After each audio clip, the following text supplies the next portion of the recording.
Welcome to my YouTube channel. Chapter 76। Ruth के चेहरे को देख गौरी परेशान होते हुए बोली, सॉरी, अगली बार ऐसा नहीं होगा। वो मुझे सांस नहीं आ रही थी, इसलिए मैंने ऐसा किया। इतना बोल गौरी रोनी सूरत बना लेती है। गौरी को ऐसे देख रुद्र उसके चेहरे को अपने दोनों हाथों में लेते हुए बोला, कोई बात नहीं सोना, मैं तो मजाक कर रहा था। रूथ की बातों को सुन गौरी रुद्र के चेहरे को देखते हुए बोली, पक्का आपको दर्द नहीं हो रहा है? रूथ मुस्कुराते हुए, हाँ पक्का मुझे दर्द नहीं हो रहा है। अब गौरी मुस्कुरा देती है और बोली, मुझे आपसे कुछ पूछना है। क्या मैं पूछूं? रूथ, हाँ पूछो। गौरी रुद्र को देखते हुए बोली, वो कल मैंने आपसे कुछ सवाल किए थे। रूथ, हाँ तो? गौरी, वो मैंने तीसरे सवाल का जवाब नहीं सुन पाई थी क्योंकि मेरी आंख लग गई थी, तो क्या आप मुझे अभी बता सकते हैं कि आपने कल क्या कहा था? गौरी की बात सुन रुद्र मुस्कुराते हुए बोला, पर मैंने तो कल जवाब तुम्हें दे दिया था और मुझे लगा तुमने सुन भी लिया है। अब तुम मुझे कल रात की कोई बात याद भी नहीं है। रूथ की बातों को सुन गौरी बोली, ऐसे कैसे याद नहीं है? सो तो मैं गई थी, फिर आपको कैसे याद नहीं है? रूथ, पर मुझे भी हल्की हल्की नींद आ गई थी, इसलिए कुछ याद नहीं है। रूथ की बातों को सुन गौरी रूथ से दूर हो जाती है और बोली, क्या मैं आपसे अभी वही सवाल पूछ सकती हूँ और आप मुझे अभी जवाब दे दीजिए? गौरी की बातों को सुन रूथ, पर अभी मेरे पास टाइम नहीं है।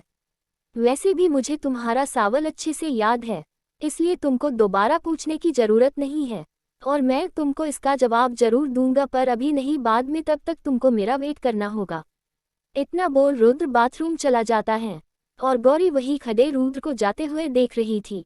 उसे समझ ही नहीं आ रहा था कि रुद्र अभी क्या बोलकर चला गया। गौरी अब नीचे चली जाती है, पर अभी भी उसके दिमाग में रुद्र की बातें घूम रही थी। रश्मि जी बेटा, आज तुम दोनों जल्दी घर आ जाना, हमें पार्थ के यहाँ जाना है।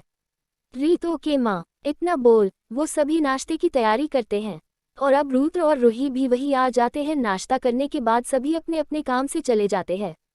रीत, गौरी और तनु क्लास लेती है और कैंटीन में बैठी थी, तभी वहाँ पार्थ आता है और बोला, रीत गौरी तुम मेरे साथ चलाना, रुद्र ऑफिस से सीधा आ जाएगा। गौरी, पर माँ भाई वो घर में हमारा वेट कर रही है।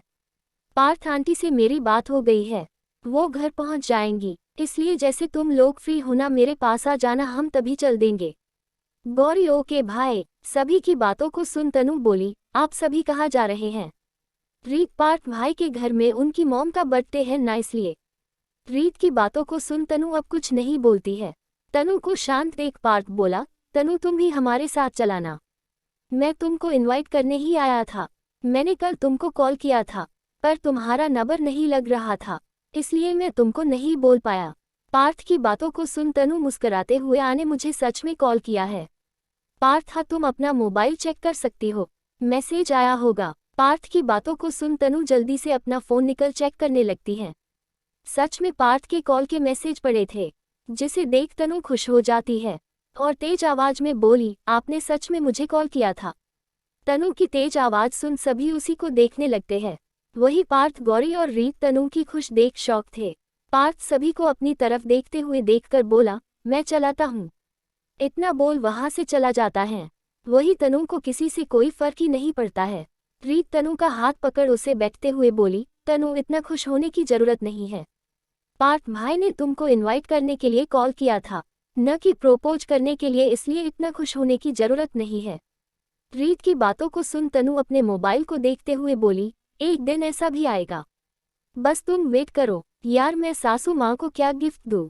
तनु की बातों को सुन गौरी और रीत एक साथ, सासू माँ?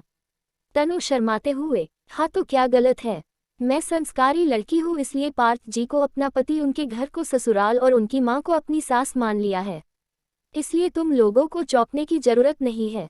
और ये बताओ कि सासू माँ को गिफ्ट में क्या दूँ? वैसे उनके लिए मैं खुद एक गिफ्ट हूँ, पर अभी के लिए कोई दूसरा गिफ्ट जरूरी है। इतना बोल तनु खुश हो रही थी। तनु की ऐसी हालात देख रीत बोली, अभी तक ये दीवानी थी, अब तो पूरी तरह से बाबरी हो चुकी है, इसका कुछ नहीं हो सकता है। इतना बोल हंस देती है। तभी वहाँ राजवीर आता है और गौरी को देखते हुए बोला, गौरी अब हमें चलाना चाहिए। राजवीर की बातों को सुन गौरी का चेहरा उतर जाता है। पहले ही राजवीर अब गौरी की नज़र में अच्छा था, पर उसे उसके साथ जाना पसंद नहीं था। उसे इस बात का डर था अगर ये सब रुद्र को पता चल गया तो वो क्या करेगी और उसे कैसे समझाएगी। यही सब सोचते हुए गौरी परेशान हो जाती है। राजवीर, गौरी मैं बाहर वेट करता हूँ, तुम आ जाना। गौरी हाँ में सिर हिला देती है। राजवीर वहां से चला जाता है। गौरी का बुझा हुआ चेहरा देख रीत बोली, क्या हुआ गौरी?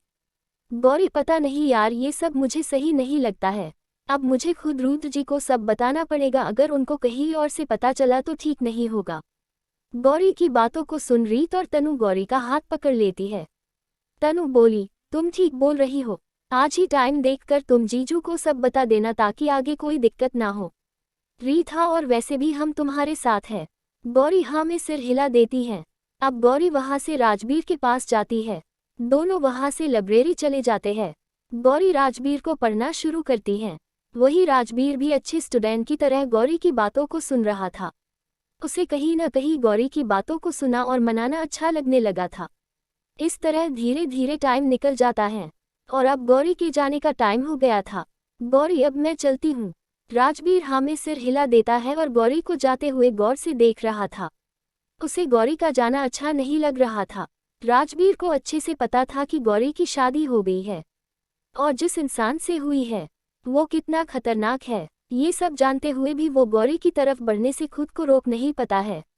उसने ये सब गौरी को परेशान करने के लिए किया था, पर अब उसे गौरी के साथ ही 1 घंटे बिताना अच्छा लगने लगा था। यहाँ गौरी वहां से निकलकर रीत और तनु के पास जाती है और तीनों वहां से पार्थ के पास चले जाते हैं।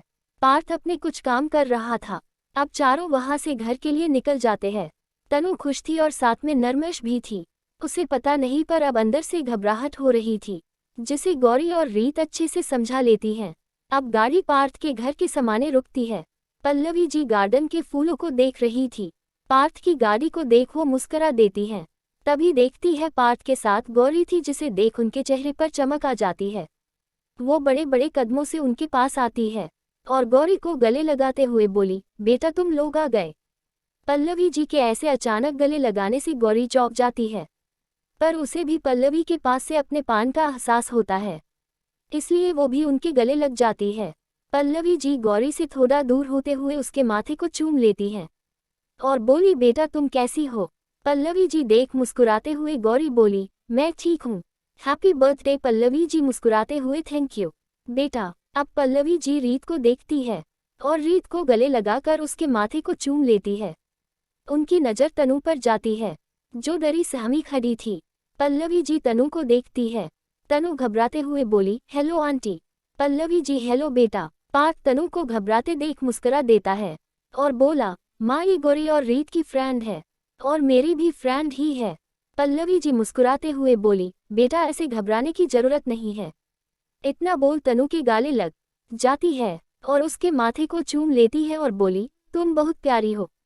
पल्लवी जी को बातों को सुन तनु हल्का सा मुस्कुरा देती है और शर्माते हुए बोली, thank you aunty and happy birthday. Pallavi ji, thank you, अब चलो अंदर चलाते हैं। इतना बोल पल्लवी जी पार्थ के साथ अंदर जाने लगती है। वही तनु बुत बने खड़ी थी। तनु को ऐसे देख रीत और गौरी तनु के पास जाती है और बोली, क्या हुआ, तुम ऐसे क्यों खड़ी हो? तनु पल्लवी जी और पार्थ को देखते हुए बोली, एक तो मेरी इनके हैंडसम बेटे पर नजर है, ऊपर से ये बोल रही, घबराओ मत, हाय मेरी सासू माँ कितनी प्यारी है, बिल्कुल मेरे टाइप की। इतना बोल तनु खुश हो जाती है। तनु की बातों को सुन रीत, इसका दिमाग खराब हो गया है। इतना बोल रीत आगे चल देती है।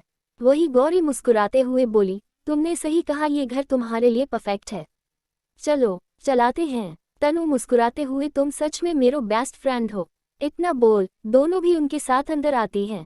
पल्लवी जी, तुम लोग बैठो, मैं कुछ बना कर लाती हूँ। गौरी, नहीं हमें कुछ नहीं चाहिए, अब यही बैठिए हमारे साथ। पल्लवी जी, नहीं बेटा, मुझे अभी आप सभी के लिए खाना बनाना है, इसलिए मैं किचन में जाती हूँ, आप तीनों बैठकर आराम करिए। इतना बोल पल्लवी जी जाने लगती हैं। तभी गौरी उनको रोकते हुए बोली, आज आप कुछ नहीं करेगी, आज आपका हैप्पी वाला बर्थडे है, इसलिए आप सिर्फ आज आराम करेगी, मैं काम करती हूँ। पल्लवी जी, पर तुम कैसे? तनु रीत बोली, हम है ना गौरी की हेल्प करेंगे। पल्लवी जी, पर तुम लोगों को किचन में क्या कहाँ रखा है पता नहीं है, इसलिए तुम परेशान हो जाओगे। गौरी, आप परेशान मत हो, पार्थ भाई है ना, हमें सब बता देंगे, आप यहाँ बैठकर हमें काम करते हुए देखिए। पार्थ अपना नाम सुन गौरी को देखते हुए बोला, मैं पर मुझे और भी काम है। गौरी पार्थ को घूरते हुए बोली, भाई कोई बहाना नहीं चलेगा, आप चलिए हमारे साथ। इतना बोल गौरी पार्थ कर हाथ पकड़ किचन ले जाती है। वही रीत पल्लवी जी को सोफे में बैठा देती है और बोली, आंटी आप यहाँ से उठ नहीं सकती है। इतना बोल रीत और तनु भी किचन चली जाती हैं। पल्लवी जी कुछ बोलना चाहती थी पर सुनने वाला कोई था ही नहीं, इसलिए वो अब कुछ नहीं बोली है। गौरी रीत और तनु अप्रैल को पहनती हैं और पार्थ को घूरती है, जो बिना मन के खड़ा था। तीनों की आंखों के देख वो भी जल्दी से अप्रैल पहन लेता है और बोला, जी फरमाइए क्या करना है इस गुलाम को। पार्थ की बातों को सुन तीनों एक एक कर बोली, गौरी मैं पनीर की और सूखी सब्जी बनाने जा रही हूँ। तनु मैं गुलाब जामुन और खीर बनाने जा रही हूँ। रीत मैं पूरी कचौड़ी बनाने जा रही हूँ, इसलिए जो जो सामान चाहिए आप ला कर रखिए। पार्थ अपना सर झुकाते हुए बोला, जी जैसा आप लोग बोले। ये सब देख पल्लवी जी को हंसी आ रही थी और वो ये सब देख खुश थी। पहली बार उनके घर में इतनी हलचल थी। आज सच में उनका घर एक घर लग रहा था। चैप्टर 77। सभी मिल हंसी मजाक करते हुए खाना बनाने लगाते हैं। अब पार्थ को भी अच्छा लग रहा था। पार्थ खाने की महक को सूंघते हुए बोला, वाह क्या खुशबू है, बिल्कुल माँ की हाथ के बने खाने की तरह। पार्थ की बातों को सुन गौरी मुस्कुरा देती है और चम्मच में निकाल पार्थ की तरफ बढ़ते हुए बोली, टेस्ट कर बताए कैसा है। पार्थ के हाथों में सामान था, इसलिए वो गौरी को अपना हाथ दिखाते हुए बोला, हाथ खाली नहीं है। गौरी अपना हाथ आगे करते हुए, तो ऐसे ही खा लीजिए। पार्थ हाँ में सिर हिला देता है और टेस्ट करता है। गौरी गौर से पार्थ के चेहरे को देख रही थी। तभी एक आवाज आई, क्या हो रहा है। उस आवाज को सुन सभी की नज़ारे गेट पर जाती है, जहां रूथ, रश्मि जी और रूही खड़ी थी। रूथ अंदर आता है, उसके हाथ में सामान था जिसे वो टेबल में रखे हुए किचन के पास जाता है और गौरी और पार्थ को घूरते हुए बोला, ये तुम दोनों क्या कर रहे हो। पार्थ हल्का सा मुस्कुरा देता है और रूथ को चिढ़ाने के लिए गौरी के कान के पास जाते हुए धीरे से बोला, बहुत टेस्टी है। इतना बोल मुस्कुराते हुए तनु और रीत के पास चला जाता है। वही रूथ गौरी को घूरते हुए बोला, पार्थ ने तुम्हारे कान में क्या कहा और वो मुस्कुराते हुए क्यों गया है। रूथ की बातों को सुन गौरी मुस्कुरा देती है और बोली, उन्होंने बोला खाना बहुत अच्छा बना है और कुछ नहीं। इतना बोल गौरी अपने काम को करने लगती है। वही रूथ अभी पार्थ को घूरता है। वही रश्मि जी और पल्लवी जी सभी को देखकर मुस्कुरा देती हैं। रूही चुपचाप बैठी थी। गौरी रुद्र को देखते हुए, आप यहाँ क्यों खड़े हैं, जाए बैठ जाए, खाना बन रहा है। रूथ, नहीं मुझे भी तुम्हारी हेल्प करनी है। इतना बोल गौरी के पास चला जाता है। गौरी पर आपकी जरूरत नहीं है। रूथ, तो क्या हुआ, मैं यहीं ऐसे खड़ा रहूंगा। रूथ की जिद को देखते हुए गौरी बोली, अच्छा ठीक है, पहले अप्रैल पहन लीजिए वरना कपड़े खबर हो जाएंगे। रूथ, हाँ ठीक है, अप्रैल दो मुझे। गौरी, चलिए मेरे साथ। इतना बोल रूथ को अप्रैल देती है, पर रूथ से पहनते ही नहीं बन रहा था, जिसे देख गौरी को हंसी आ जाती है और वो रूथ के हाथों से अप्रैल लेते हुए बोली, आपसे ये भी पहनते नहीं बनता है और आप किचन के काम करेंगे। गौरी की बातों को सुन रूथ चिढ़ जाता है और बोला, हाँ ठीक है, नहीं बनता तो क्या, मैं सीख लूंगा। तुमको एक बात मैं बता दूं, मैं सीखने में बहुत अच्छा हूँ, इसलिए मेरे पूरा हंसने की जरूरत नहीं है। गौरी रूथ को देखती है, जो इस वक्त बहुत क्यूट लग रहा था। रूथ को देख गौरी मुस्कुरा देती है और बोली, अच्छा ठीक है, चलिए मैं आपको पहना देती हूँ। इतना बोल रूथ के गले में अप्रैल डाल देती है और रूथ के करीब जाते हुए उसके कमर के पास अप्रैल को बंधाने लगती है। इस वक्त गौरी रुद्र के बहुत ही करीब थी। गौरी की महक रुद्र के नाक पर जा रही थी, जिसे महसूस कर वो गौरी के चेहरे को देख रहा था। वही इन सब से अनजान गौरी अप्रैल को बांधने में लगी थी। रुद्र अपने हाथ से गौरी की कमर को पकड़ लेता है और उसे खींचकर खुद के करीब कर लेता है। रुद्र के ऐसा करने से गौरी की आंखें बड़ी हो जाती है और वो रुद्र को देखते हुए बोली, ये आप क्या कर रहे हैं। गौरी की बातों सुन रुद्र के चेहरे पर मुस्कान आ जाती है। वही गौरी के चेहरे पर परेशानी के भाव साफ साफ दिख रहे थे। रुद्र गौरी की कमर पर अपने हाथों को चलाते हुए बोला, सोना अभी तुमको मेरे ऊपर हंसी आ रही थी ना। रुद्र की ऐसी बातों को सुन गौरी शॉक थी, उसे समझ नहीं आ रहा था रुद्र उससे एक छोटी सी बात के लिए बदला ले रहा है। ऊपर से यहाँ ये सोच गौरी रुद्र को देखने लगती है। वही रुद्र अपने हाथ में गौरी की कमर को पकड़कर दावा देता है और बोला, क्या हुआ, तुम चुप क्यों हो। रुद्र के ऐसा करने से गौरी को बहुत तेज दर्द होता है। गौरी कसकर रुद्र को पकड़ लेती है और गौरी का मुंह रुद्र के कंधे पर था। दर्द की वजह से अपनी आवाज को रोकने के लिए गौरी रुद्र के कंधों पर अपने दांत गदा देती है, जिससे उसकी आवाज उसके मुंह के अंदर ही रह जाती है। गौरी के ऐसा करने से रुद्र शांत खड़ा था, जैसे कुछ हुआ ही नहीं। वही गौरी रुद्र को धक्का देते हुए उससे दूर होती है और बोली, ये आपने क्या किया? गौरी की आवाज तेज थी, जिसे सुन सभी गौरी और रुद्र को देखने लगते हैं। रुद्र मुस्कुराते हुए, मैंने क्या किया है? जो किया है तुमने किया है, सोना। रुद्र की बातों को सुन गौरी जैसे कुछ बोलती उससे पहले रीत बोली, क्या हुआ गौरी? रीत की आवाज सुन गौरी चुप हो जाती है। रुद्र गौरी को चुप देख बोला, कुछ नहीं हुआ है, तुम लोग अपना काम करो। इतना बोल रुद्र वहां से तनु और रीत के पास आ जाता है। वही गौरी को पता था, उसने बहुत तेज से रुद्र को काट दिया है और अब उसे इस बात का दुख हो रहा था। वो रुद्र को देखना चाहती थी, पर रुद्र सबके साथ था और क्या बोलकर वो रुद्र को वहां से लाती, इसलिए चुपचाप खाना बनाने गलती है। वही रुद्र एक नज़र गौरी को देखता है और मुस्कुराते हुए उसके पास जाता है और धीरे से बोला, क्या हुआ, उदास लग रही हूँ? रुद्र की आवाज़ सुन गौरी चौंक जाती है, पर खुद को शांत कर धीरे से बोली, मैंने ज़्यादा जोर से काट दिया है, आपको दर्द हो रहा है? गौरी की आंखों में खुद के लिए फिक्र देख रुद्र को अच्छा लगता है। अपनी तरफ गौरी के बदलते जज्बात को रुद्र भी समझ रहा था और उसे खुशी थी कि धीरे धीरे ही सही गौरी को भी उससे प्यार हो रहा है। रुद्र मुस्कुराते हुए गौरी के चेहरे को देखता है और बोला, इतना भी दर्द नहीं हो रहा जितना तुम परेशान हो रही हो। अब ये सब भूल जाओ और जल्दी जल्दी काम करो, केक कटिंग भी करनी है। गौरी हाँ में सिर हिला देती है और अब सभी खाना तैयार करते हैं। रुद्र और पार्थ भी लड़कियों की पूरी मदद करते हैं। अब सभी हॉल को सजाने लगते हैं। सब कुछ होने के बाद सभी तैयार होने चले जाते हैं। धीरे धीरे सभी हॉल में तैयार होकर आते हैं। सब बहुत सुंदर लग रहे थे। तनु ने रीत का सूट पहना था, वही रीत ने गाउन पहन था। रूही ने वन पीस फ्रॉक पहने हुई थी। पल्लवी जी और रश्मि जी ने कॉटन की साड़ी पहनी हुई थी, सिंपल पर बहुत सुंदर। पार्थ ने सूट पहना था, वही रुद्र ने व्हाइट शर्ट में ब्लॉक लेदर जैकेट और ग्रे पैंट पहने हुए था, जिसमें वो बहुत हैंडसम लगा रहा है। सभी आ जाते हैं। रीत इधर उधर देखते हुए बोली, यार गौरी कहाँ है? तभी गौरी सीढ़ियों से अपनी साड़ी को सही करते हुए उतार रही थी। गौरी ने ब्लॉक साड़ी पहने हुई धीरे धीरे नीचे आ रहा थी। बालों को खुला छोड़ था जो उसकी कमर को छू रहे थे। मांग में सिंदूर, गले में मंगलसूत्र, हाथों में चूड़ियां, जिनकी आवाज से रुद्र के चेहरे पर हल्की सी मुस्कान आ जाती है। रुद्र एकटक गौरी को निहार रहा था। गौरी की पतली कमर साड़ी के पीछे से दिखा रही थी। इस वक्त गौरी बला की खूबसूरत लग रही थी। सभी गौरी को देख मुस्कुरा देते हैं। वही पार्थ रुद्र के पास आते हुए धीरे से बोला, तेरी ही बीवी है भाई, ऐसे घूरने की जरूरत नहीं है। पार्थ की बातों को सुन रुद्र अपनी नज़ारे नीचे कर लेता है और पार्थ को घूरते हुए बोला, तुझे जीना नहीं है क्या? रुद्र की बातों को सुन पार्थ बिना कुछ बोले वहां से चला जाता है। गौरी नीचे आती है और मुस्कुराते हुए बोली, क्या हुआ, आप सब मुझे ऐसे क्यों देख रहे हैं? पल्लवी जी मुस्कुराते हुए गौरी के पास आती हैं, बोली, तुम बहुत खूबसूरत लग रही हो। पल्लवी जी की बातों को सुन गौरी हल्का सा मुस्कुरा देती है। पार्थ सभी आ गए हैं, तो चलो फिर केक कट करते हैं। इतना बोल केक ले आता है। अब सभी पल्लवी जी के आसपास खड़े हो जाते हैं। पल्लवी जी एक नज़र सभी को देखती है और केक कट कर देती है। सभी हैप्पी बर्थडे सॉन्ग गाते हैं। पल्लवी जी केक पार्थ को खिलाती हैं, फिर गौरी के पास ले जाती है।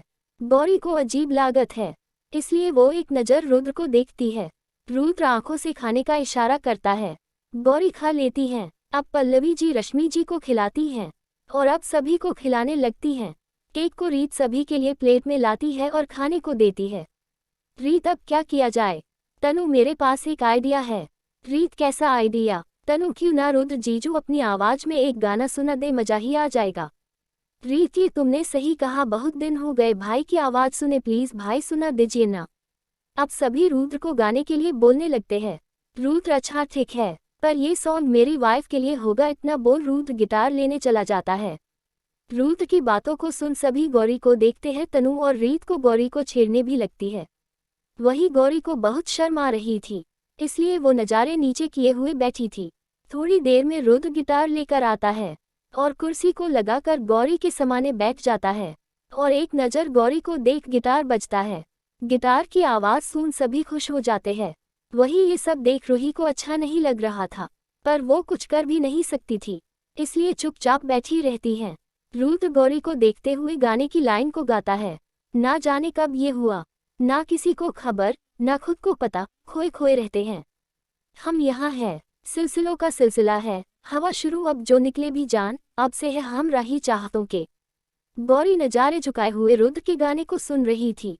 ये जैसे पहला नशा हो, वो पहली नजर, पहला गुमेऊ लगी मोहब्बत ही जहान है। रुद्र खड़े होकर पार्थ के कंधे पर हाथ रखते हुए बोला। दोस्तों की दोस्ती, यारों की यारी कम लगाने लगी। बह के है, हम बहे का ये समा है। गौरी की आंखों में देखते हुए रुद्र आगे गाता है। कैसे समझाऊं तुम्हें, तू मेरा पहला पहला प्यार है। ये आंखों में एतबार है, ये मेरा पहला पहला प्यार है। ये आंखों में एतबार है। ये हवा भी मिली थी हमें झोंकों में पूछ रही थी, प्यार ये अगर नहीं तो फिर क्या है। आए आसमां तो भी आजकल संग चलता है, साथ लेके चांद तारे। गौरी नजारे उठाकर रुद्र को देखती है, जैसे ये उसके सवाल का जवाब था। ये सोच गौरी के चेहरे पर प्यारी सी स्माइल आ जाती है। कैसे समझाऊं तुम्हें, तू मेरा पहला पहला प्यार है। ये आंखों में एतबार है, ये कैसे समझाऊं तुम्हें, तू मेरा पहला पहला प्यार है। ये आंखों में एतबार है। ये सभी जोर जोर से ताली बजाने लगते हैं। तनु तो रुद्र की आवाज की फैन थी, इसलिए वो खड़े होकर ताली बजाने लगती हैं। तनु को ऐसा करता देख सभी मुस्कुरा देते हैं। वही किसी को तनु का ऐसा करना अच्छा नहीं लगता है, और वो तनु को घूर कर देख रहा था। इन सब से अनजान तनु तो खुशी से उछल रही थी। रीत रुद्र के पास जाते हुए बोली, क्या बात है भाई, आपने तो सबके समाने गौरी को प्रपोज कर दिया और किसी को पता भी नहीं चला। रीत की बातों को सुन रुद्र मुस्कुरा देता है। चैप्टर 78। सभी रुद्र के लिए तालियां बजाते हैं। तनु रुद्र के पास जाते हुए बोली, जीजू आप एक गाना मेरे लिए भी गा दो, आज तक कभी किसी ने मेरे लिए राखी सॉन्ग भी नहीं गया है। ऐसा सॉन्ग की तो बात दूसरी है, प्लीज जीजू बस एक सॉन्ग, चाहे आप 1000 में मेरी बहना है वही गाने को गा दो। तनु की बातों को सुन सभी तनु को अजीब नजरों से देखते हैं। वही रुद्र, ये तुम क्या बोल रही हो, ये लड़कियों का सॉन्ग है और 2 बहनों के लिए है, और ये मेरे लिए ठीक सॉन्ग नहीं है। कोई अच्छा सॉन्ग सोचकर आओ तो मैं गाने के बारे में सोच सकता हूँ। रुद्र की बातों को सुन तनु खुश होते हुए बोली, हाँ ठीक, और जल्दी जल्दी अपने कोई अच्छा सॉन्ग देखने लगती हैं। तनु को ऐसे देख सभी मुस्कुरा देते हैं। वही पार्थ तनु की इन हरकतों को देख उसे घूर कर देख रहा था। पार्थ, मुझे लगा ये मासूम है, इसलिए ऐसी हरकतें करती है, पर ये लंकी तो पूरी तरह से पागल है। तभी तनु रुद्र के पास जाते हुए बोली, जीजू सॉन्ग मिल गया। पार्थ बीच में आते हुए तनु के हाथ से फोन ले लेता है और बोला, अब रुद्र नहीं बाकी के लोग गाना गाएंगे। पार्थ के बीच में आने से तनु मुंह बनाकर, रुद्र जीजू के अलावा यहाँ कोई अच्छा नहीं गाता है, इसलिए आप ये बेकार की बातें मत करिए और समाने से हटिए। पार्थ, किसने कहा तुमसे मैं भी अच्छा गाता हूँ? जब हम ट्रिप में गए थे तब तुमने सुना नहीं था क्या? तनु, हाँ ठीक है, पर मुझे रुद्र जीजू की आवाज ज्यादा पसंद है। पार्थ, थोड़ा गुस्से में बकवास बंद करो और अब मैं गाऊंगा और तुम सुनाना, फिर ये सब बोलना। इतना बोल पार्थ तनु का फोन लेकर वहां से चला जाता है। तनु पार्थ को देखते हुए बोली, अब इनको क्या हुआ? मैं तो मजाक कर रही थी, मेरा फोन। इतना बोल बेचारी नजरों से पार्थ को देखने लगती है। पार्थ गिटार लेते हुए उसे बजाने लगता है। सभी पार्थ को देखने लगते हैं। वही पार्थ को ऐसे देख रुद्र के चेहरे पर मुस्कान आ जाती है। पार्थ गिटार बजाता है और गाने को गाने लाता है। ओह, क्यों आजकल नींद कम ख्वाब ज्यादा है, लगता खुदा का कोई नहीं इरादा है। कल तक फकीर था दिल आज शहजादा है, लगता खुदा का कोई नहीं की इरादा है। क्या मुझे प्यार है या कैसा खुमार है, क्या मुझे प्यार है या कैसा खुमार है। रुद्र भी पार्थ का साथ देते हुए आगे गाता है। कोष्टक, पत्थर के इन रास्तों पर फूलों की एक चादर है, जब से मिले हो हमको बदल हर एक मंजर है। देखो जहां में नीले नीले आसमान तले रंग नए नए हैं जैसे घुलता हुए। सोए से ख्वाब जागे तेरे वास्ते, तेरे ख्यालों से है भीगी मेरे रस्ते। क्या मुझे प्यार है या कैसा खुमार है, क्या मुझे प्यार है या कैसा खुमार है। पार्थ तनु को देखते हुए गाता है। इस वक्त तनु भी सिर्फ पार्थ की आंखों में देख रही थी। तुम क्यों चले आते हो हर रोज इन ख्वाबों में चुपके से? आ भी जो एक दिन मेरी बाहों में, तेरे ही सपने अंधेरों में उजालों में, कोई नशा है तेरी आंखों के प्यालों में। तू मेरे ख्वाबों में, जवाबों में, सवालों में, हर दिन चुरा में लाता हूँ तुम्हें ख्यालों में। क्या मुझे प्यार है या कैसा खुमार है? क्या मुझे प्यार है या कैसा खुमार है? सभी तालियां बजाने लगते हैं। तभी पार्थ और तनु होश में आते हैं। आज पहली बार तनु को पार्थ की आंखों में अपने लिए एक अलग सा एहसास दिखा था, जिसे वो कब से देखना चाहती थी। वही पार्थ सबसे नजारे चुराते हुए तनु को देखता है, जो शर्माते हुए खड़ी थी। तनु को शर्माते देख पार्थ के चेहरे पर हल्की सी मुस्कान आ जाती है। इस तरह सभी पार्टी को एंजॉय करते हैं और अब सभी खाना खाने लगते हैं। खाना बहुत अच्छा, पल्लवी जी मुस्कुराते हुए बोली। तुम लोगों ने बहुत अच्छा खाना बनाया है। पल्लवी जी की बातों को सुन रीत मुस्कुराते हुए बोली, आंटी आप एक बहुला लीजिए, वो आपको ऐसे ही टेस्टी टेस्टी खाना बनाकर खिलाएगी। रीत की बातों को सुन पल्लवी जी मुस्कुरा देती है और बोली, अच्छा ऐसा है तो एक काम करो, तुम ही पार्थ के लिए कोई अच्छी सी बहू ढूंढ दो, मैं उससे पार्थ की शादी करा दूंगी। रीत मुस्कुराते हुए, एक लड़की है मेरे नज़र में, अगर आप कहे तो मैं बात करूं। रीत की बातों को सुन तनु जो पानी पी रही थी उसे खांसी आ जाती है और वो जोर जोर से खांसने लगती है। तनु को खांसते देख रीत को हंसी आ जाती है। पल्लवी जी तनु की पीठ को सहलाने लगती हैं और बोली, बेटा आराम से। तनु हाँ में सिर हिला देती है। रीत मुस्कुराते हुए, तो अब पार्थ के लिए मैं ही लड़की देखूंगी। और पार्थ की तरफ देखते हुए बोली, तो आपको कैसी लड़की पसंद है, मुझे बता दीजिएगा, फिर बाद में मत बोलिएगा मैंने पूछा नहीं। रीत की बातों को सुन पार्थ मुस्कुरा देता है और रीत के गालों को पकड़ते हुए बोला, ओ ऐसा है तो मुझे बिल्कुल तुम्हारे जैसी क्यूट भी वाइफ चाहिए। पार्थ की बातों को सुन रीत मुस्कुरा देती है और बोली, ऐसा मत बोलिए, अगर मैं आपको मिल गई तो आप बहुत पछताएंगे। मैं बहुत शैतान हूँ, आप मुझे झेल नहीं पाएंगे।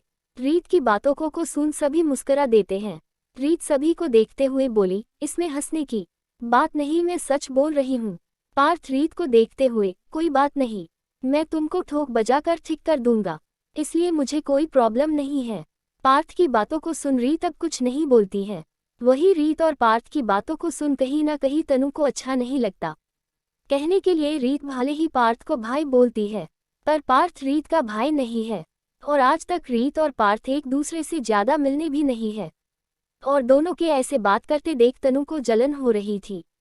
उसे पता था रीत गलत नहीं, बस वो मासूम है और उसने ये सब सिर्फ मजाक में बोल रही थी, पर फिर भी उसे रीत और पार्थ की ये बातें पसंद नहीं आ रही थी। वही सभी रीत और पार्थ की बातों को सुन मुस्कुरा रहे थे। रीत पार्थ को तिरछी नजरों से देखते हुए बोली, वैसे भी अगर आप मेरे सपने देख रहे थे तो मुझे भूल जाए, और मेरी बात सुन आपका दिल टूटने वाला है, क्योंकि आप मुझे पसंद नहीं है। पार्थ रीत को देखते हुए बोला, और वो क्यों? रीत, क्योंकि आप भाई के दोस्त हैं। मुझे तो अपने भाई पसंद नहीं तो उनके दोस्त कैसे पसंद आ सकते हैं? रीत की बातों को सुन रुद्र रीत को घूर कर देखता है। रीत रुद्र की आंखें देख बात को बदल देती है और बोली, मैंने आपके लिए पहले से एक लड़की देख ली है। इतना बोल तनु की तरफ देखती है। तनु रीत को देख मुस्कुरा देती है। रीत, वो बहुत सुंदर है, आपके लिए परफेक्ट है। रीत की बातों को सुन पार्थ अपने दिल पर हाथ रखते हुए बोला, हाय तुमने तो सच में मेरा दिल तोड़ दिया, मुझे दर्द हो रहा है। ऐसा कर पार्थ रीत को चिढ़ाता है। वही रीत घूर कर पार्थ को देखती है और बोली, आप बहुत बेकार है। आज पहली बार पार्थ किसी से इतना मजाक कर रहा था, जिसे देख पल्लवी जी के चेहरे पर मुस्कान आ जाती है। वही रश्मि जी भी मुस्कुरा देती हैं। अब सभी मीठा खाते हैं। इसके बाद तनु, अब मुझे चलना चाहिए। पल्लवी जी, बेटा रात काफी हो गई है, तुम यहीं रुक जाओ, अब सब यहीं रुकने वाले हैं, तुम भी रुक जाओ। तनु पर आंटी, पल्लवी जी, कोई बहना नहीं चलेगा, आज कोई कहीं नहीं जाएगा। पल्लवी जी की बातों को सुन अब कोई कुछ नहीं बोलता है। गौरी सारा काम समेटने लगती हैं। रीत और तनु उसकी हेल्प करने लगती है। वही पार्थ सभी के लिए कमरे रेडी करता है। रीत और तनु साथ में, पल्लवी जी और रश्मि जी एक साथ। वही पार्थ और रुद्र एक कमरे में। रूही के साथ गौरी जाती है। तनु और रीत ने रूही के साथ रहना तो दूर, उसके पास जाने से भी मना कर दिया था, इसलिए मजबूरी में गौरी को रूही के साथ एक कमरे में रहना पड़ा। रुद्र का मन नहीं था कि गौरी रूही के पास रुके, पर इन सब के बीच कुछ बोल भी नहीं सकता था।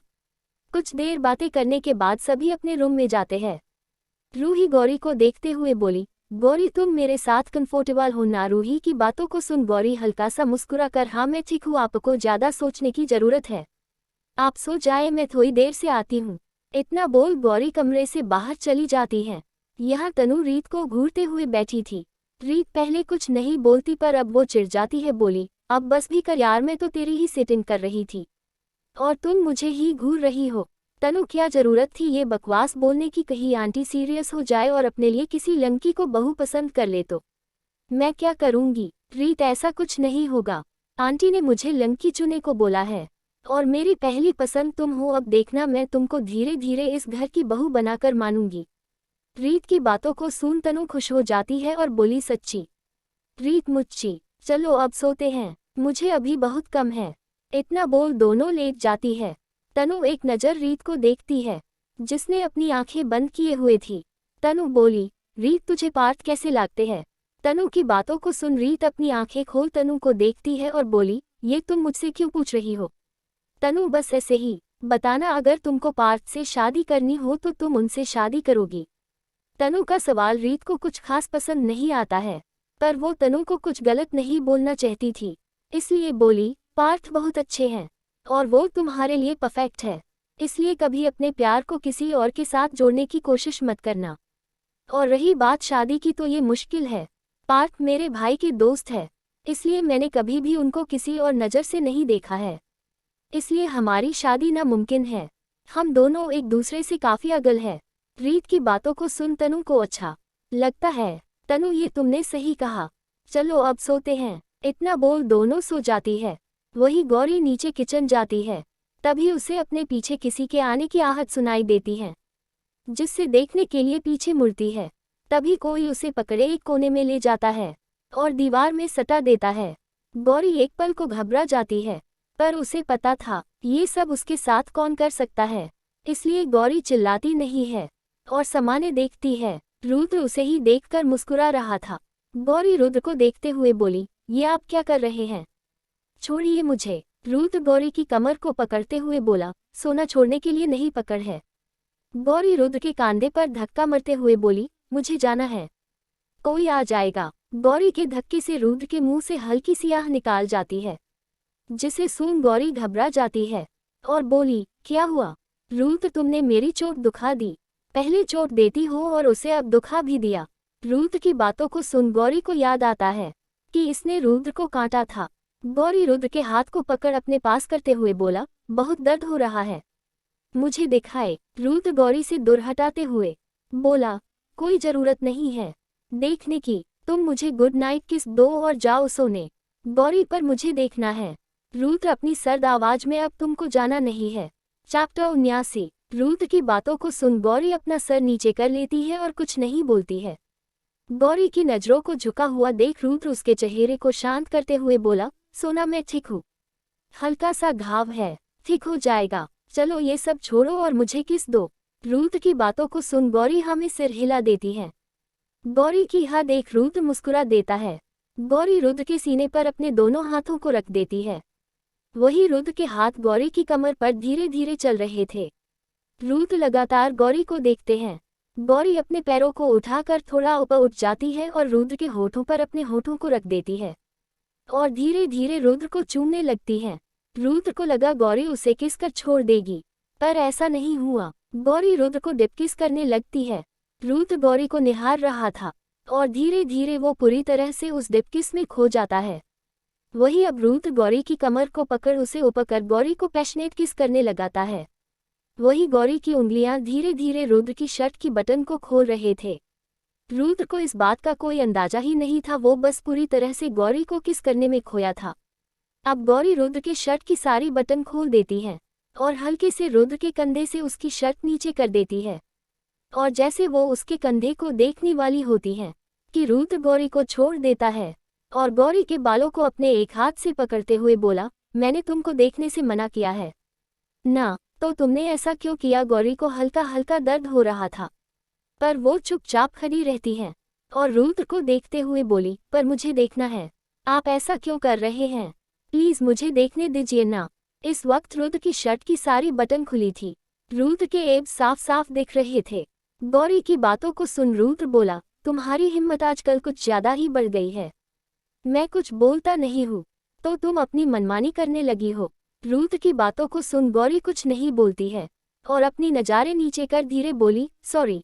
रुद्र की पकड़ गौरी के बालों पर ढीली पड़ जाती है और वो गौरी के चेहरे को देखने लगता है। गौरी रुद्र के आते हुए उसे सीने से लग जाती है। रुद्र अब कुछ भी नहीं बोलता है, शांत खड़ा रहता है। वही गौरी धीरे से शर्ट नीचे कर देखती है। गौरी के दांतों के निशान पड़े थे, हल्का हल्का खून भी लगा। अगर थोड़ी देर और गौरी अपने दांतों को गाढ़ा कर रखती तो खून बहने भी लगता। ये सब देख गौरी के आंखों में आंसू आ जाते हैं और वो रुद्र से दूर हो जाती है। गौरी को दूर होते देख रुद्र गौरी की कमर को पकड़ उसे अपने पास करता है और बोला, क्या हुआ सोना? गौरी अपनी नज़ारे नीचे कर बोली, वो कितनी गहरी चोट है, मैं सच में ऐसे नहीं कटना चाहती थी। इतना बोल गौरी के आंखों से आंसू बह जाते हैं। रुद्र को पता था चोट देखने के बाद गौरी ऐसा कुछ ही करेगी और खुद को दोष देगी, इसलिए वो गौरी को ये चोट दिखाना नहीं चाहता था।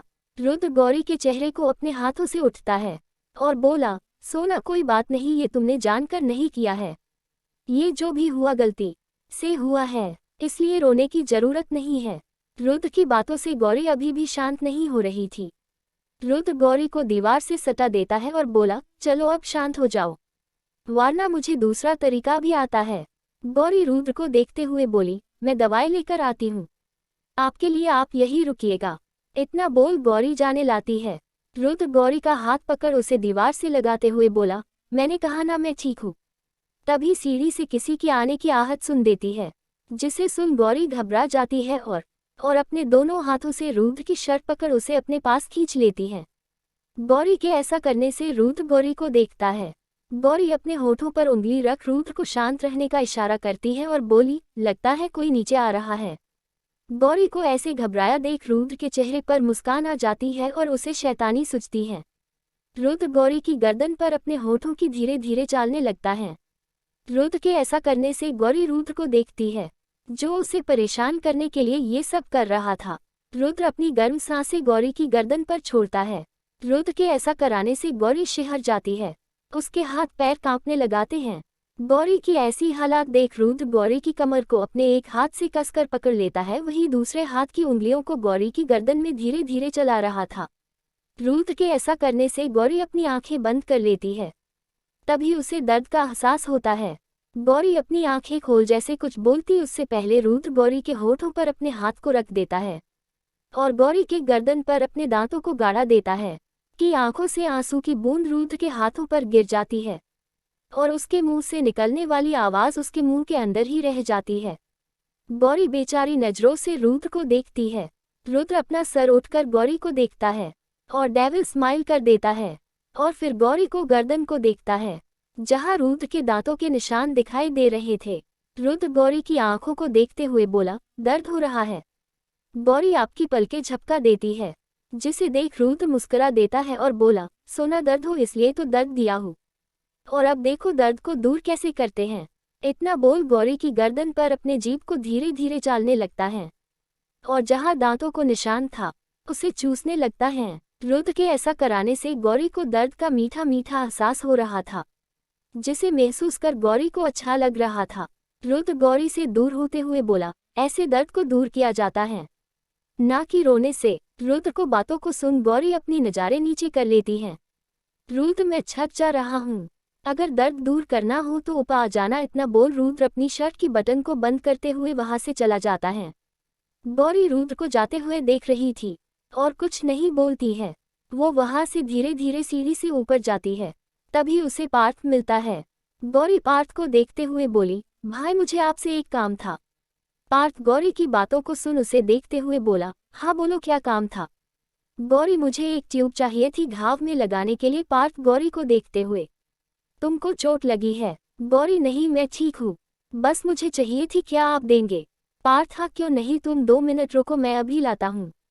इतना बोल पार्थ अपने कमरे में चला जाता है। गौरी वही खड़ी पार्थ का वेट कर रही थी। थोड़ी देर में पार्थ आता है और गौरी को ट्यूब देते हुए बोला, पर तुमको ये क्यों चाहिए?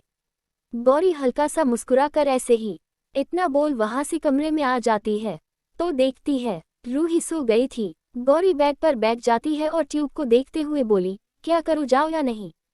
यही सोचते हुए गौरी बैठी रहती है। यहाँ रुद्र छत पर बैठा आसमान को देख रहा था। काफी देर हो जाती है, गौरी अभी भी नहीं आई थी, जिसे देख रुद्र हल्का सा मुस्कुरा देता है और बोला, कब तक ऐसे मुझसे दूर जाओगी, एक दिन तुमको मेरे पास ही आना है। इतना बोल आसमान को देखने लगता है। यहाँ गौरी को समझ ही नहीं आ रहा था कि उसे जाना चाहिए या नहीं। यही सब सोचते हुए गौरी बैठी थी। तभी गौरी एक गहरी सांस लेती है और बेड से उठ जाती है और धीरे धीरे कदमों से जाने लगती है। गौरी अब छत पर जाती है तो देखती है रुद्र सोफे में बैठा था। छत में हर तरफ ग्रीन मैट बिछी है। पूरे छत को फूलों से सजाया गया है। वहाँ का माहौल बहुत सुंदर था। रुद्र को आसमान देख रहा था। वो तारों को देखते हुए बोला, मैं यहाँ हूँ। रुद्र की आवाज़ सुन गौरी घबरा जाती है और धीरे धीरे कदमों से रुद्र की तरफ बढ़ा रही थी। गौरी की कदमों की आहट सुन रुद्र के चेहरे पर मुस्कान आ जाती है। गौरी रुद्र के पीछे खड़ी हो जाती है पर कुछ बोलती नहीं है। गौरी रुद्र को देख अपना हाथ आगे करती है। तभी रुद्र गौरी का हाथ पकड़ लेता है और गौरी को खींचकर अपनी गोद में बैठा लेता है। रुद्र के ऐसा करने से गौरी चौंक जाती है और घबराए नजरों से रुद्र को देखते हुए बोली, ये आप क्या कर रहे? गौरी की बातों को सुन रुद्र हल्का सा मुस्कुरा देता है और गौरी की कमर को अपने हाथों से सहलाते हुए बोला, मैं तुमको पकड़ रहा था, कभी तुम वापस न चली जाओ। गौरी, मैं नहीं जाती, इतना बोल रुद्र को घूरने लगती है। रुद्र मुस्कुराते हुए, अच्छा ठीक है, तुम यहाँ क्यों आई हो? रुद्र गौरी को देख ऐसे बोल रहा था जैसे उसे गौरी का इंतजार ही नहीं था। रुद्र की बातों को सुन गौरी बोली, आपने ही तो बुलाया था। रुद्र, ओ तो तुम मेरे बुलाने पर आई हो।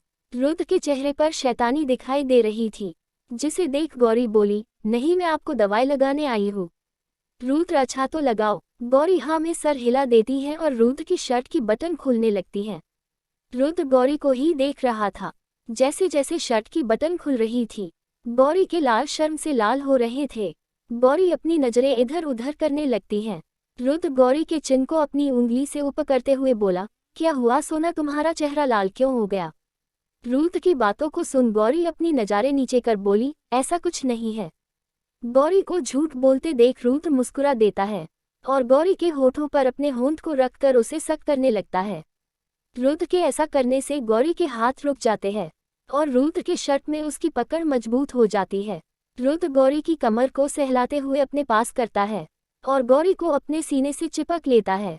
रुद्र के इतने करीब होकर गौरी की दिल की धड़कन तेज हो जाती है और वो अपनी आंखें बंद कर लेती है। गौरी को शांत देख रुद्र गौरी की कमर को कसकर दबा देता है जिससे गौरी अपनी आंखें खोल रुद्र को देखती है जो उसे देख मुस्कुरा देता है और उसके होठों को छोड़ते हुए बोला, मुझे दर्द हो रहा है। रुद्र की बातों को सुन गौरी अपनी नज़रें नीचे कर लेती है और रुद्र की शर्ट की सारी बटन खोल देती है और शर्ट को कंधे से उतार देती है। रुद्र गौरी को देखता है। गौरी ट्यूब को खोल लगने लगती है। तभी रुद्र ट्यूब गौरी के हाथ से ले लेता है और बोला, मैंने नीचे बताया था ना कि दर्द कैसे कम करना है, फिर ये क्यों? गौरी, ये चोट थोड़ी गहरी है इसलिए ये जरूरी है। रुद्र, बिल्कुल भी नहीं, मुझे ये नहीं लगाना है। गौरी, पर क्यों आपको दर्द हो रहा है? रुद्र, रहने दो, मुझे दर्द मंजूर है। रुद्र की जिद देख गौरी गहरी सांस लेती है और अपने एक हाथ को रुद्र के गाल पर रखते हुए बोली, अच्छा ठीक है, मैं आपकी बातों को मनाती हूँ, आप मेरी बात मान जाए। रुद्र, अगर तुमने मुझे खुश किया तो मैं तुम्हारी बात मानने के बारे में सोचूंगा। रुद्र की बातों को सुन गौरी, हाँ ठीक है, इतना बोल रुद्र के गाल पर अपने होठों को रख देती है। गौरी के ऐसे अचानक किससे रुद्र चौंक जाता है। गौरी गोरा से धीरे धीरे अपने होठों को रुद्र की गर्दन पर रख देती है। चैप्टर 80। गौरी धीरे धीरे प्यार से रुद्र की गर्दन पर अपने होठों को ले जाती है और चूम लेती है। रुद्र गौरी को ही देख रहा था। वही गौरी रुद्र की चोट पर अपने होठों को रख चूम लेती है। गौरी के ऐसा करने से रुद्र अपनी आंखें बंद कर गौरी को महसूस करने लगता है। गौरी धीरे धीरे रुद्र के हाथों से ट्यूब ले लेती है और उसे रुद्र की चोट पर लगने लगती है। वही रुद्र गौरी छुआन से धीरे धीरे पिघल रहा था। गौरी जैसे दवाई लगा देती है और जल्दी से रुद्र की गोद से उठा जाती है। गौरी के ऐसा करने से रुद्र अपनी आंखें खोलता है तो देखता है गौरी खड़ी मुस्कुराते हुए बोली, मैंने दवाई लगा दी और अब मैं नीचे जा रही हूँ। गौरी की बातों को सुन रुद्र अपने हाथ को देखता है जहाँ दवाई नहीं थी, वही फिर अपने कंधे की चोट को देखता है जिसमें दवाई लगा गई थी। ये सब देख रुद्र घुरकर देखता है जो उसे देख मुस्कुरा रही थी। गौरी बोली, मेरा नाम गौरी रुद्र सिंह राठौड़ है। अगर आप भले ही कितने स्मार्ट हो पर मैं भी कम नहीं हूँ, इसलिए मुझे हल्के में मत लीजिएगा। इतना बोल रुद्र को देख मुस्करा देती हैं और वहां से जाने लगती हैं। रुद्र जो गौरी को अपनी सर्द नजरों से देखता है, गौरी को जाते देख उसका हाथ पकड़ झटके से अपने पास खींच लेता है, जिससे गौरी सीधा रुद्र की गोद में गिर जाती है और रुद्र को देखते हुए बोली, ये आप क्या कर रहे हैं? छोड़िए मुझे। इतना बोल गौरी उठाने लगती हैं, पर रुद्र एक शब्द भी नहीं बोलता है और गौरी को गोद में उठाकर छत के दूसरे साइड ले जाता है। गौरी, ये आप क्या कर रहे हैं और मुझे कहाँ ले जा रहे हैं? तभी गौरी की नज़र समाने जाती है तो देखती है छत के एक कोने में बेड रखा हुआ है और उसके आसपास पर्दे की दीवार बनी है और पर्दों में लाइट लगी है। ये छोटा सा घर की तरह बना हुआ था जिसे बच्चे बचपन में बनते थे। ये सब देख गौरी शांत होकर इधर उधर देखने लगती है। वही रुद्र गौरी को बेड पर बैठा देता है और अपनी शर्ट को उतार कर दूसरे साइड रखते हुए बोला, तो क्या कहा था तुमने कि मैं तुमको हल्के में ले रहा हूँ? तो ठीक है, आज से मैं तुमको हल्के में नहीं लूंगा। इतना बोल बेड पर आता है। रुद्र को पास आते देखा गौरी धीरे धीरे बेड के ऊपर की तरफ जाने लगती है और रुद्र भी इसके पास जाते हुए बोला, सोना मुझे सेड्यूस कर तुम ऐसे नहीं जा सकती हो और अब तुमको पता चलेगा रुद्र सिंह राठौर कौन है। इतना बोल गौरी के होठों पर अपने होठों की रख उसे चूमने लगता है। वही रुद्र के हाथ गौरी की कमर को सहला रहे थे, जिससे गौरी माचल कर धीरे धीरे आहें भर रही थी। रुद्र गौरी के होठों को छोड़ गौरी के चेहरे को देखता है, जो ऊपरी तरह से लाल हो गए थे। रुद्र अपनी उंगलियों को गौरी की कमर में चलाते हुए बोला, सोना तुम स्मार्ट हो, मुझे पहले से पता था, इसलिए तो मैंने तुमको चुना है। तुम मेरी पहली पसंद और आखिरी हो। इतना बोली गौरी के गर्दन को चूमने लगता है। रुद्र गौरी की गर्दन पर अपनी जीभ को चलाने लगता है, जिससे गौरी की आंखें बड़ी हो जाती है और गौरी रुद्र को देखते हुए बोली, प्लीज मत करिए, अजीब सा लग रहा है। गौरी की बातों को सुन रुद्र मुस्कुराते हुए बोला, अजीब सा लगे इसलिए तो कर रहा हूँ। इतना बोल गौरी की गर्दन पर बाइट कर देता है। गौरी की आंखों से आंसू बह जाते हैं। रुद्र सर उठाकर गौरी को देखता और बोला, मुझे छोड़कर जाने की सजा तो मिलनी चाहिए ना। अगर मैंने तुमको छोड़ दिया तो तुम अगली बार भी ऐसा करोगी और मैं दोबारा किसी को गलती करने का मौका नहीं देता है, इसलिए तुमको सबक तो सीखना होगा। सोना इतना बोल मुस्कुरा देता है और गौरी की गर्दन को फिर चूमने लगता है। चूमने से ज्यादा रुद्र उसे लव वाइट दे रहा था, जिसे गौरी के मुंह से आह निकल रही थी, जिसे सुन रुद्र को अच्छा लग रहा था। रुद्र गौरी की कमर को कसकर दबा देता है, जिसे गौरी रुद्र से छूटने को झटपटती है। रुद्र धीरे से बोला, इतनी भी जल्दी क्या है, अभी तो पूरी रात बाकी है। इतना बोल धीरे धीरे गौरी के कमर के पास आता है और जहां अभी उसने कसकर दबाया था वही अपने होठों को रख देता है, जिसे गौरी कसकर अपनी आंखें बंद कर लेती है। रुद्र धीरे धीरे गौरी के कमर पर अपने होठों को चला रहा था, जिससे गौरी की सांसें ऊपर नीचे हो रही थी। ये एहसास गौरी के लिए नया था, इसलिए वो खुद को कंट्रोल नहीं कर पा रही थी और बिन पानी की मछली की तरह तड़प रही थी।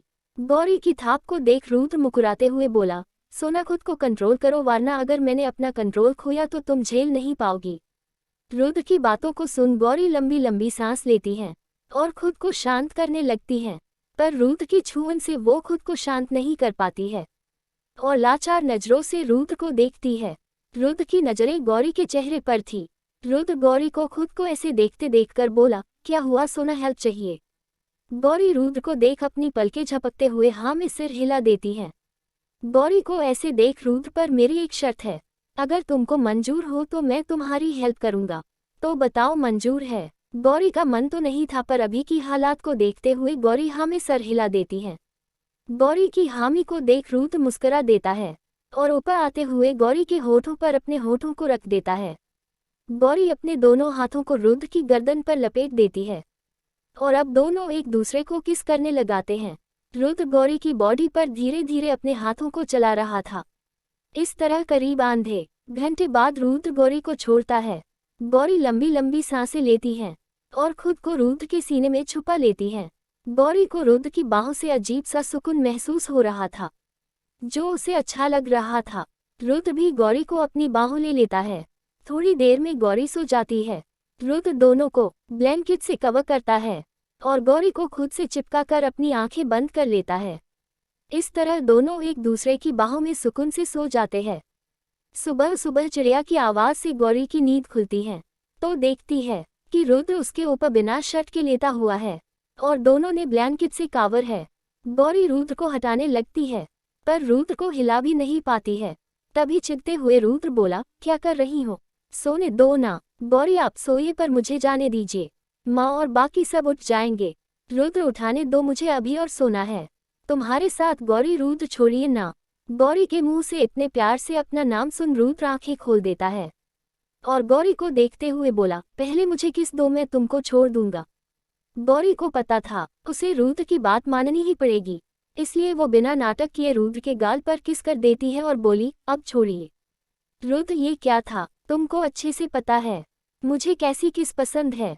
वही दो। गौरी को नीचे जाने में लेट हो रहा था, इसलिए वो रुद्र के होठों पर अपने होठों को रख देती है और उसे चूम लेती है और जल्दी से दूर होकर, अब उठिए ना। रुद्र गौरी के ऊपर से उठा जाता है और उसके बगल में लेटा जाता है। वही गौरी जल्दी से उठकर बैठ जाती है और जैसे जाने लगती है कि रुद्र उसका हाथ पकड़ अपने पास खींच उसके होठों को सक करने लागत है। गौरी शॉक्ड होकर रुद्र को देखती है। रुद्र गौरी को छोड़ देता है और बोला, तुमको जाना नहीं अब। रुद्र की बातों को सुन गौरी होश में आती है और जल्दी से बेड से नीचे उतर जाती है। गौरी रुद्र को घूरते हुए, आप बहुत बेकार है। रुद्र बैठकर गौरी को देखने लगता और अपने हाथों को अपने अंगूठे से पोंछाते हुए बोला, वो तो मैं हूँ। इतना बोल मुस्कुरा देता है। वही गौरी रुद्र को इग्नोर कर अपनी साड़ी को सही करने लगती है जिसे रुद्र ने पूरी तरह से खोल दी थी। रुद्र एकटक गौरी की बॉडी को ऊपर से नीचे तक निहार रहा था। रुद्र के ऐसे देखने से गौरी अनकंफर्टेबल फील करती है और रुद्र को देखते हुए बोली, आप मुझे ऐसे क्यों देख रहे हैं। रुद्र, क्यों, क्या हुआ। मैं तो अपनी बीवी के फिगर को देख रहा हूँ जो बहुत ही अट्रैक्टिव है। इतना बोल रुद्र मुस्कुरा देता है। गौरी रुद्र की बातों को इग्नोर कर अपनी साड़ी पहनने लगती है। तभी उसकी नज़र अपनी कमर पर जाती है जहां रुद्र की उंगलियों के निशान साफ साफ दिखाई दे रहे थे। निशान को देख गौरी घूरकर रुद्र को देखती है जो उसे हो देख रहा था। गौरी कुछ नहीं बोलती है और अपने पालू को फ्री कर देती है जिससे वो अपने कमर के निशान को आसानी से छुपा सकती है और अपने बालों को आगे कर गर्दन के लव वाइट को छुपा लेती है। गौरी को ऐसे देख रुद्र मुस्कुराते हुए बोला, सोना छुपाने की क्या जरूरत है, सबको पता है तुम्हारी शादी हो चुकी है तो ये निशान नॉर्मल है, इसलिए छुपाने की जरूरत नहीं है। रुद्र की बातों को सुन गौरी, ये आप क्या बोल रहे। रुद्र बेड से उतरकर अपनी शर्ट को पहनते हुए बोला, जो सच है वही बोल रहा हूँ। इतना बोल अपनी शर्ट की बटन को बंद करने लगता है। गौरी रुद्र के पास जाती है और उसके कंधे से शर्ट हटाने लगती है जिसे देख रुद्र गौरी को छेड़ते हुए बोला, क्या हुआ सोना, अभी मन भरा नहीं है क्या। अगर तुम्हारा मन हो तो हमने कल जहाँ छोड़ा था वहाँ से कंटिन्यू कर सकते हैं। मैं तो रेडी हूँ, तुम बस एक बार हाँ बोल दो। इतना बोल गौरी को एक आंख मरता है। रुद्र की बातों को सुन गौरी मुंह को बनाकर, आपके दिमाग में बस यही सब चलता रहता है। मैं तो आपके घाव को देख रही थी और आप पता नहीं कहाँ पहुँच जाते। इतना बोल गौरी अपने पैरों को उठाकर रुद्र के घाव को देखने लगती है। गौरी की बातों को सुन रुद्र मुस्कुरा देता है पर अब कुछ नहीं बोलता है। गौरी थोड़ा पीछे होती है और शर्ट को कंधे में चढ़ाकर रुद्र की शर्ट की बटन बंद करने लगती है। गौरी को खुद की केयर करते देख रुद्र को अच्छा लग रहा था। वही गौरी बटन बंद कर रुद्र के कलर को बनाती है और उसके माथे में बिखरे बालों को अपने हाथों की उंगलियों से समेटकर सेट करती।